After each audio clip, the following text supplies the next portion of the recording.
In a world where entertainment is viewed as mindless diversion, only good for momentary distraction, one podcast has taken a stand, thoughtfully engaging the art of our day, dissecting the narrative, and pointing the people back to the greatest storyteller of all.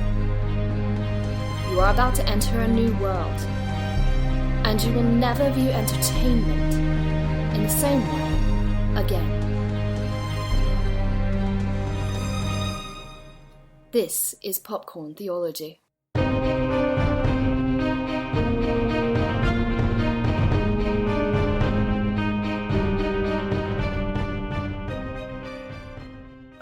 Just talking about the idea that we have discussed already, the idea that Hollywood often gives us the two extremes with teachers, that you either get the buffoon or you get the savior. But sometimes even when it tries to give us that middle ground with who teachers can be, it's always focused on self. There's always a journey of self-discovery that has to happen. And that either happens in the form, a lot of times, of the teacher taking a student or a group of students on a journey of self-discovery and helping them to realize reach their full potential and become all that they can be. Or, I mean, that's the best case scenario. But sometimes the worst case scenario is that it's the teacher, him or herself, who has to go on the journey of self-discovery. They're in a place where they've lost their passion for their job, or, just are having trouble finding ways to connect to the students. And I often think movies like School of Rock or Here Comes the Boom, like these are the two movies that just jump out at me immediately when I'm thinking about teachers like this who have to reignite the passion. But in the meantime, while they're doing that, it's the kids who kind of have to suffer through having this bad example of adulthood, or this bad example of what an educator looks like. They're the ones who are having to sift through bad information and bad modeling that they're getting from this adult. But either way, whether it's the best case scenario or the worst case scenario, it's all still focused on self. And I think this is where Hollywood really departs from the Christian worldview, is that we don't see many depictions in Hollywood of educators who are trying to teach their students that the meaning in life actually comes from outside of themselves, that it's not about self-discovery. And some of that is necessary, but that the ultimate goal is to become a servant of other people, or even a servant of a higher power. That's what Hollywood misses the boat on. Yeah, I'm still trying to figure out. I have this thought in my head, like Jack Black showing anyone how to be an adult. He seems like the kind of guy who would use the term adulting, which to me makes you suspect. Yeah. I mean, because one could argue that School of Rock has some merit to it, but really a lot of it comes down to, teaching them how to basically helping them overcome insecurity, or helping them to, like you said, realize their potential, and also to stick it to the man, if you will. But so what about, David, what about a movie like Whiplash? Yeah, Whiplash, I mean, as long as we're on the subject of music teachers, right? Whiplash, I think, is a really great example. And we did an episode on this way back when, of a movie that, from what I hear about these types of settings, somewhat accurately portrays what some of those musical education, consortium or whatever they call them, can be like. But it's fascinating because most people watch the movie Whiplash, where we have a verbally and physically abusing teacher trying to essentially mine greatness out of this incredible drummer who ultimately gets more incredible. And many will point at that and say that it's toxic, right? It's a toxic relationship. A friend of mine who was an educator with alongside me for a long time actually said he thinks that the professor was right, not to abuse, but in the overall philosophy, the underlying philosophy of the harshness of what the cost of greatness. And without getting into details on this individual, I think that he may have been onto something, because he was excellent at helping students achieve, not just discover who they were, but actually press beyond that. One great discussion that came out of the kids movies in the Lobby series was Eric raising the point of, what's more empowering to hear, that you're fine just the way you are, or that you actually have the capacity to improve. And I think Whiplash did a really good job of showing that, but also showing the costs of it, because it's not a happy ending kind of story. If you haven't seen it, I won't spoil it, but let's just say that there are sacrifices that are made for greatness in that movie, and the teacher is complicit, and it's a fascinating story. What did you guys think? It almost begs the question, what is the point of education? Yeah. I think that's a big thing. And then when you're talking about Whiplash, immediately I think of Remember the Titans, not in the sense of bad, but in the sense of good. Denzel Washington, right? And he pushes those kids to the very brink of greatness, but they have to overcome their own biases to see they need to play together and work together. So even that, like within Whiplash, you have arguably what a lot of people argue for Severus Snape and Harry Potter, like an abuse. But then also it's kind of the same way. Of course, the fandom is split on this with Snape, of Snape having pushed Harry to the very brink of his greatness and doing what he did for Harry's own sake. And of course, the reveal of Dumbledore raising Harry like a pig, you're almost like, yeah, Snape was more in line of wanting to educate and teach Harry to be able to survive because of his love for Lily, but then ultimately maybe his love for Harry. The case with Whiplash, it seems to be the case that he's pushing to the edge of greatness. And you ultimately have to get, we're talking about greatness, you have to get at the question of what is the point of education before I think we can accurately engage with that. So here's the question I would ask to follow up with that is, which of those two educators is creating men?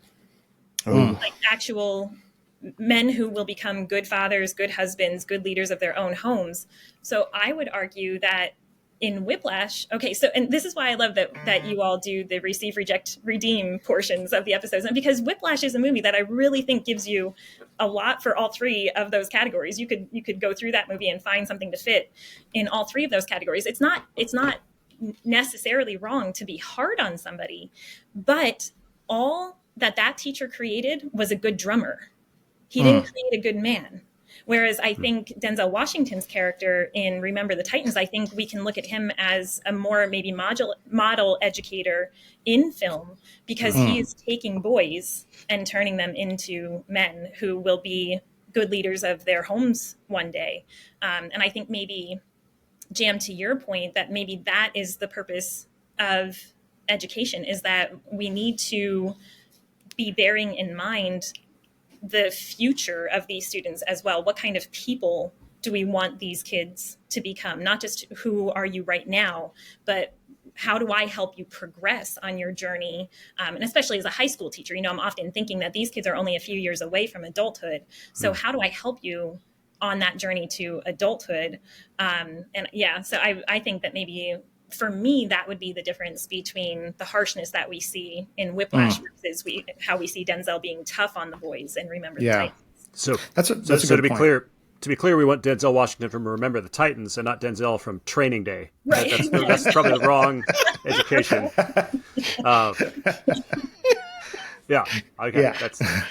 Well, there's also a great there's a great educator in the movie Coda, who I think maybe splits the difference, because he is very hard. He can be hard.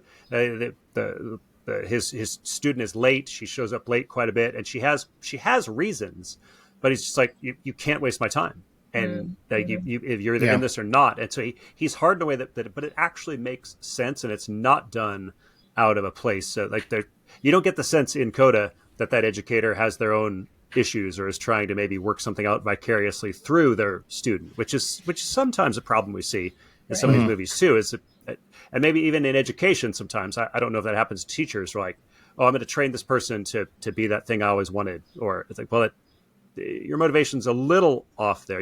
You want them to take and imitate the best parts of you, especially if you're seeking to imitate Christ, but you don't want to live vicariously through them. And that's always a concern. Like some of these movies and things, it seems as though that the teacher has a vested stake, which is maybe too personal, in a selfish, in a narcissistic way, and that's the danger.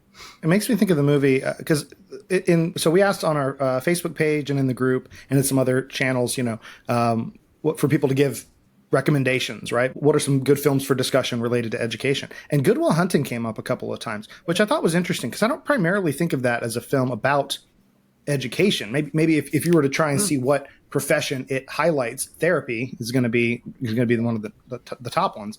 That and being a bricklayer or whatever his job is.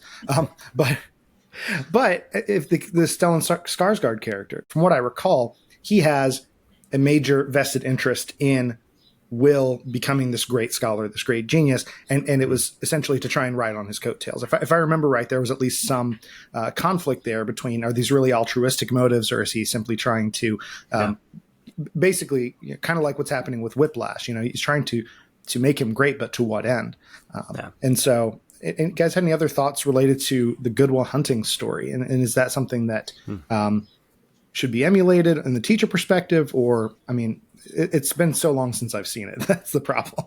Yeah, it's been a while for me too. But it's funny, David, that you brought up Stellan Skarsgård's character in that movie, because I almost forgot that he was in that movie. When I think about the teacher in that movie, I think about Robin Williams, even though he is the therapist. And I think, Jam, I don't know in your experience with the school where you teach if you have this, but I definitely feel like the role of educators is so diverse these days. You can wear very different hats from day to day, or even within the same day. And I do feel sometimes like I am more my students' therapist than I am actually their teachers. Sometimes they have days where they need to talk about what's actually going on in their lives. And sometimes that has to supersede whatever we're trying to do in the classroom.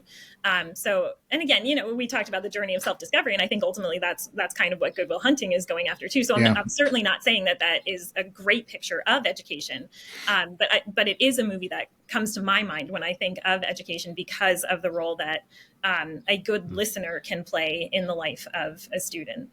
Yeah, we take the approach of in loco parentis, which is alongside the parent. And so one thing that's beneficial with working at a Christian school is the ability to do biblical counseling. And I've had many opportunities to be able to sit down with kids and work through biblical counseling. When there is a behavioral issue in the class, even, there is more of an emphasis at our school on formation of the soul than there is behavior modification. So yes, we want a child to act in an orderly way. But at the root of their disobedience or disorder is ultimately a heart issue and a heart posture that needs addressed. And so I am fortunate enough to be able to work in a Christian environment. Now, when I was subbing in the public school system, I've always kind of taken the approach with any job I've had. I'm going to tell people about Jesus, and if I get fired, I'll find another job. And so even in the public school, that was my approach. And so what was really sweet about that was I had a little girl. I was teaching music full time as a sub. I was a full-time music sub, and she was in my class, and she ended up moving over to the Christian school with me after me having taught her and getting to talk about Jesus and even mention and connect the dots and stuff like that. And again, it was just like, if I get in trouble, oh, well, I'll find another job. But that's ultimately from my conviction as a Christian. I asked the question, what is the purpose of education? And I think you're right in saying we want to have modeled men and women, but I think it goes even further than that. The purpose of education is formation of the soul. We want, yes, model men and women, but we want men and women who meet their chief end, which is to enjoy God forever, to know God and enjoy God. And so I think that's our purpose in education and anything we do. And that's where, you're seeing a lot of these examples. When you look at bad examples in Whiplash, it's like, well, no, they need pushed to the edge of greatness. Jesus pushed Peter to the edge of greatness. Yeah. I mean, we need that, but it needs modeled in a Christ-like manner, where you would see that more in Denzel than you would. Or I see Karate Kid on here. Oh man, Miyagi perfectly pushes Daniel to the edge of greatness. And that's the kind of formation of the soul we need, right? He's getting Daniel out of his head, and it's less of a personal discovery and more of a how to think and how to interact with how to think, rather than just this is what you must think. And I think a lot of the educational system within America, I think we're failing our kids because we're not teaching them how to think. We're teaching them what to think, so that you can get certain answers on a test and pass, and your school looks, and so even just being in the system 2 years as a sub, it's like, that's very obvious what it is. And I really, really struggled with that as an educator, because I wasn't able to form the soul. It's just, they're doing something bad, sit them in the corner. It's like, that's not that's not helpful, and it doesn't help them.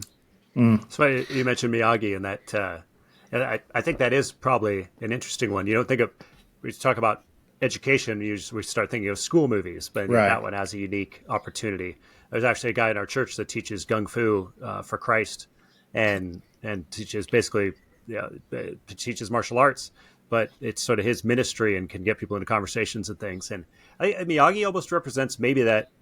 I think for little kids or for a younger generation, that's a great movie or great to watch, because Miyagi might be sort of over-realized and kind of perfect. But I think in a young mind, you want them to appreciate the wisdom of the elder, the wisdom of the educated, the wisdom of the person they're going to look up to. And I also love how he teaches him to do things without explaining. Or he tells him to do things without explaining the whys, and then that comes in later. So there's even an element of trust, which I think we should inculcate in our children. With public school, like, it's dicey, right? I get it. So you have to teach them the right layer or level of trust, and yet that's probably what you want to inculcate.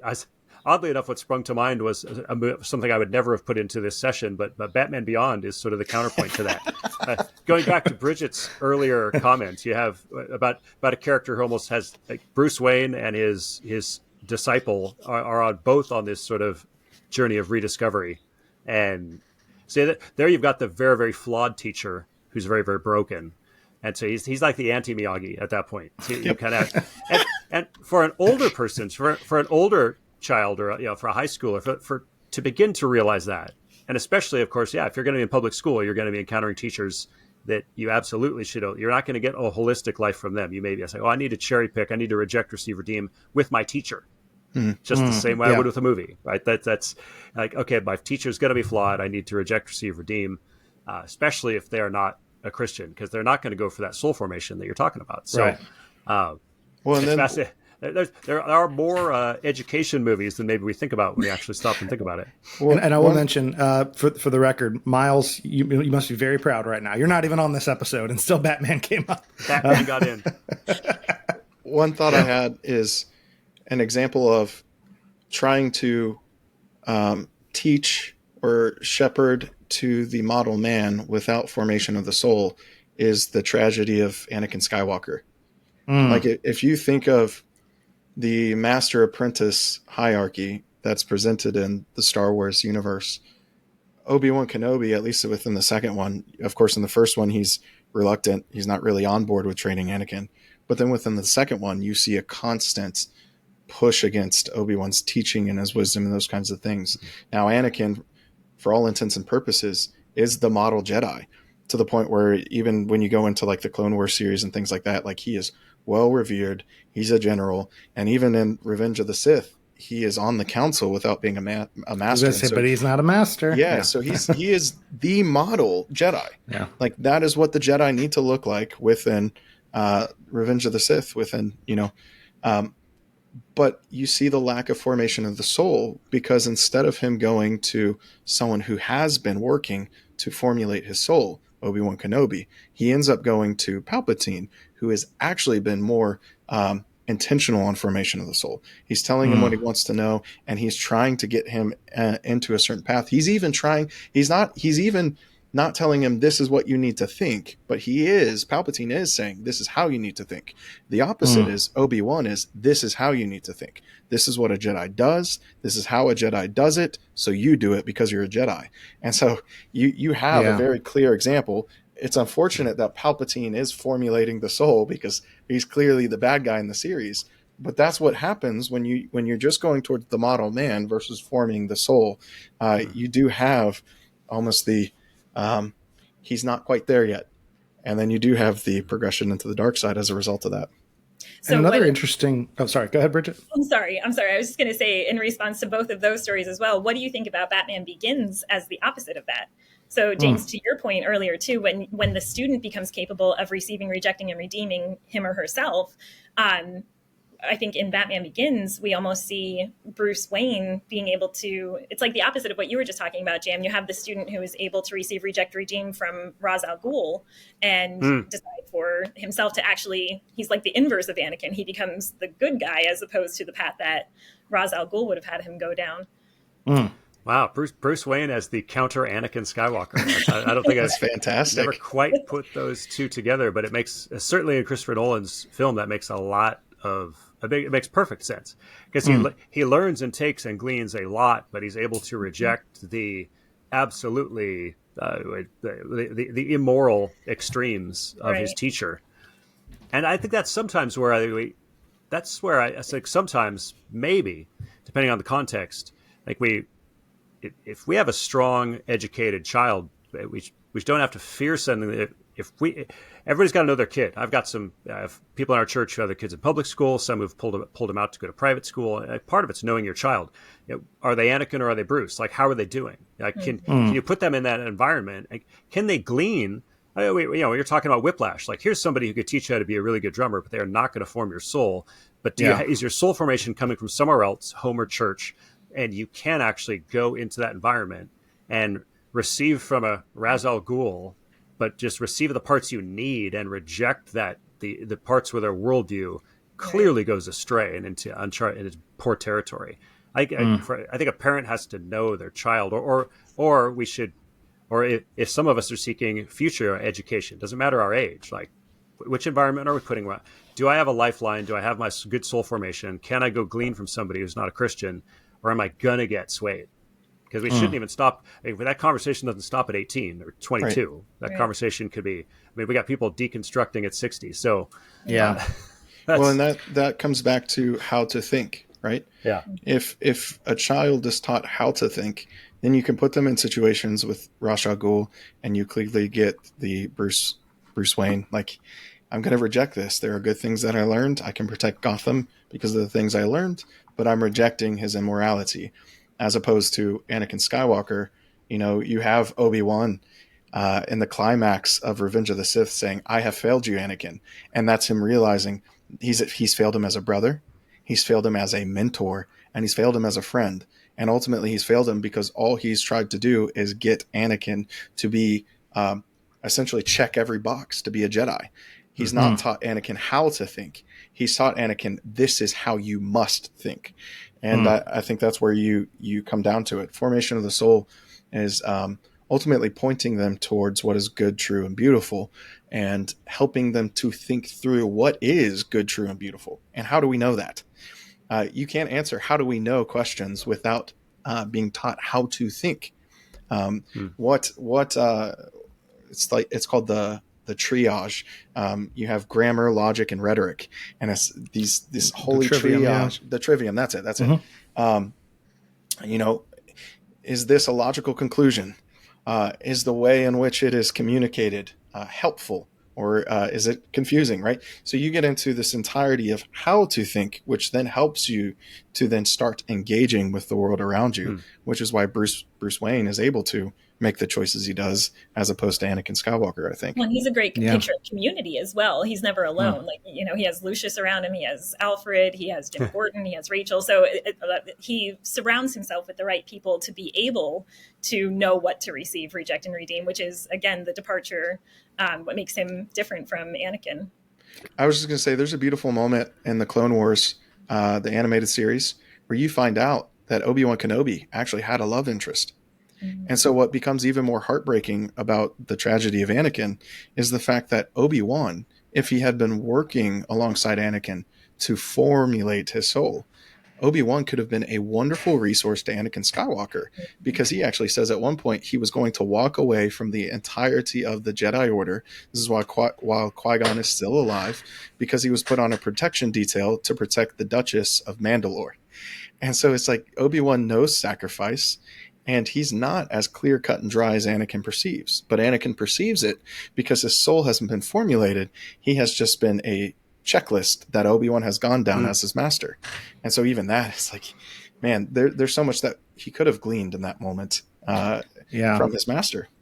Well, maybe that's where a teacher needs to be a little bit more like a good preacher. Like, a good preacher doesn't say, you need to do this, and this is where you fall short. A good preacher often should talk about how, like, this is how we fall short, and there should be I examples in that, right? That's and I think probably a good teacher needs to have that vulnerability too. It's interesting.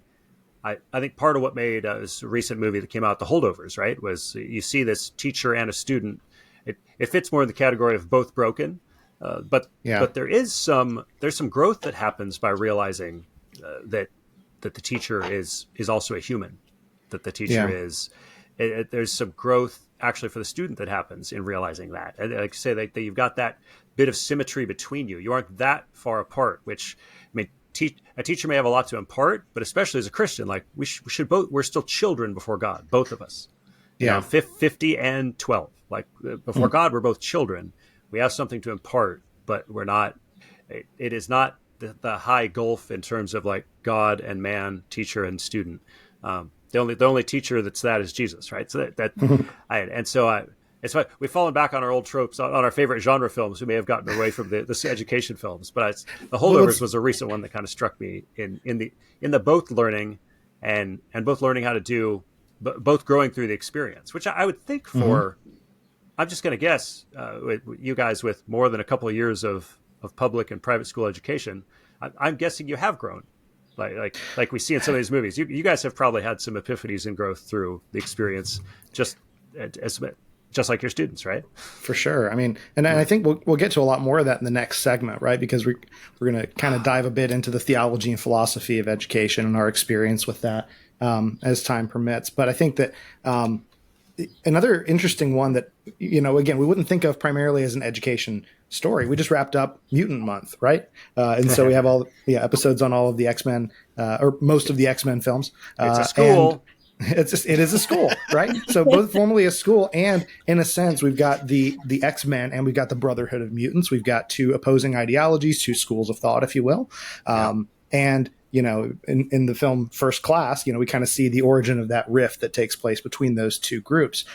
Formation of the Soul is ultimately what is the defining feature, because there is so much commonality between Professor X and Magneto, at least in some of their goals.